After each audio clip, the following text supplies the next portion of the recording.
All right, let's start lesson 11, parent graphs, day 2. We've got a bit to cover. Make sure you pause and copy all your stuff down. All right, so we're going to actually put notes on 2 pages because some of the stuff takes up more room. So we'll be doing notes today on pages 33 and 35, and of course your assignments at the end. So we are adding 2 sets today. So 2 zooms, 2 parent graph pages. All right, so let's jump in. Go ahead and pause. Get this down. Okay, so now that you've copied this down, I want you to notice that on this square root function, it is still doing the same exact thing. There's the h, there's the k, the a's in front. Notice how it always says x minus h. It's underneath the square root. That's what tells us it's a square root. So the parent graph on the square root, it always starts at 0, 0. So if you notice everything we've done so far, the locator point is 0, 0. So it's right there. Now, if you square root 0, you get 0. That's why it's there. If you square root 1, you're going to get 1, which is right here. And if you square root 4, you're going to get 2. So that's usually what we do, is we square root some nice little pretty numbers that we can make them work out. But as always, if your a is 1, move 1 to the right and up 1. Makes it nice, easy peasy. And this graph, I'm going to show you over here on the side. When it goes, it's going to start to get shallow. It's going to always go up, but it's going to grow up very slowly. So now look at the one on the right over here. It has an x plus 2 inside the square root symbol, so that's a negative 2 for the h, plus 3 outside has a positive 3 for the k.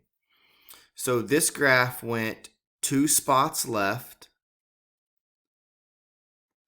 and it went 3 spots up, and that's how we got to right here. And then as always, when you're graphing, if you move, because this is using every 2 as a 1 here. This is at negative 1.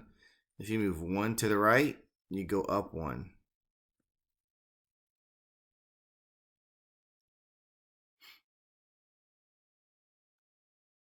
So it's kind of neat. All right. One thing I want to talk about here is that your domain and range.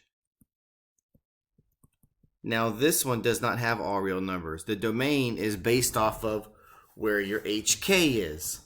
So look at how this thing is graphed. And for the one on the right, so we're going to do the domain for graph 2. That's this one over here. It's all the way at negative 2. So since that's at negative 2, that's the furthest left it's going to go. It's going to go to the right forever. So your x's start at that negative 2 and they go right forever. So it's always going to be bigger than negative 2. The range is its height. And the lowest it goes is right here at 3. So you can see it goes to the 3. And it's going to go up forever afterwards. So the y's are greater than or equal to positive 3. All right, let's slide on. Now this next one drives people crazy. This is the rational function. So go ahead and pause, write everything down. All right, now that you've copied this down, let's add a little bit more to it. So what I want you to notice is that this graph introduces something called an asymptote. And the asymptote is always going to go through the locator point. So the locator point on this one, it's traditionally at 0, 0. That's what the parent graph is always out at, just like it's been for every function so far. So what I'm going to do is I'm going to actually show that locator point on here. You'll notice the graph doesn't go through it. But the locator point always tells us where the asymptotes are. So if you do the shifting left, right, up, down, whatever, if you mark that HK, you know exactly where to draw these dashed lines. So I'm going to draw a vertical dashed line. and then a horizontal right there. And then pretty much all you got to do at that point is you go to the right one, up one, you put that little point there, and you just draw a curve. And when you draw this curve, you just kind of get close to the x-axis and close to the y. Do the same over here, coming from underneath. And it's always going to be a mirror image of each other in the top right and bottom left. So this is called the rational. So for instance, wherever I have that locator point, I'm always going to draw dashed lines to represent my asymptotes. And I'm going to have a little curve up here like this. I don't usually mark my points on this one. I just kind of get a rough curve and just call it good. All right, so domain and range. Let's talk about domain and range on this bad boy. So the domain and range is actually a lot more simplistic than we need to worry about here. So basically, it's pretty much exempt. It's going to be every single value except for where your asymptotes are. So we're going to use our locator point to help us. So if the locator point is 0, 0, my domain is all x's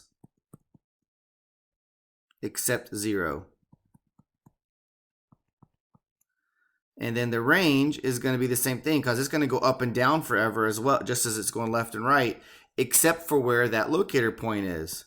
So the range is going to be all y's except 0 in this case.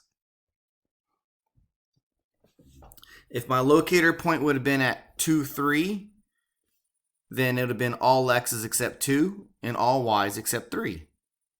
It's simple as that. All right, and then the very last function we're going to worry about is called the exponential. And you may have, this one actually came into big play with the whole COVID piece. We were talking about exponentials. Here's this, so pause and write it down. All right, now that you've copied everything down, and this is going to probably be on page 35, guys. I probably should have told you that. So this is page 35 at this point.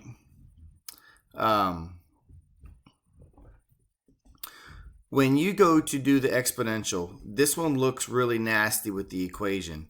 I just want to kind of point this out. I put it inside right here. This number is usually a 2 or a 3.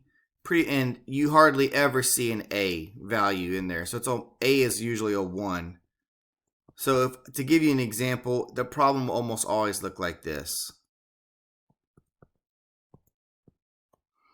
It'll be this is going to be a 2 or 3. The a is just going to always be 1. We hardly ever make that different. All right, now what makes this guy different than everything else is that its locator point is not at 0, 0 for the parent function. For the parent function, this locator point is at 0, 1. So that's where it starts. And the reason being is if you have a 0 for an exponent, so let's just take a most basic little guy here. Everything to the 0 power is 1. So 2 to the 0 power is 1. So when x was 0, y was 1. So that's the reason why the locator point is at 0, 1. So when we move left, right, up, and down, it's going to be from this point.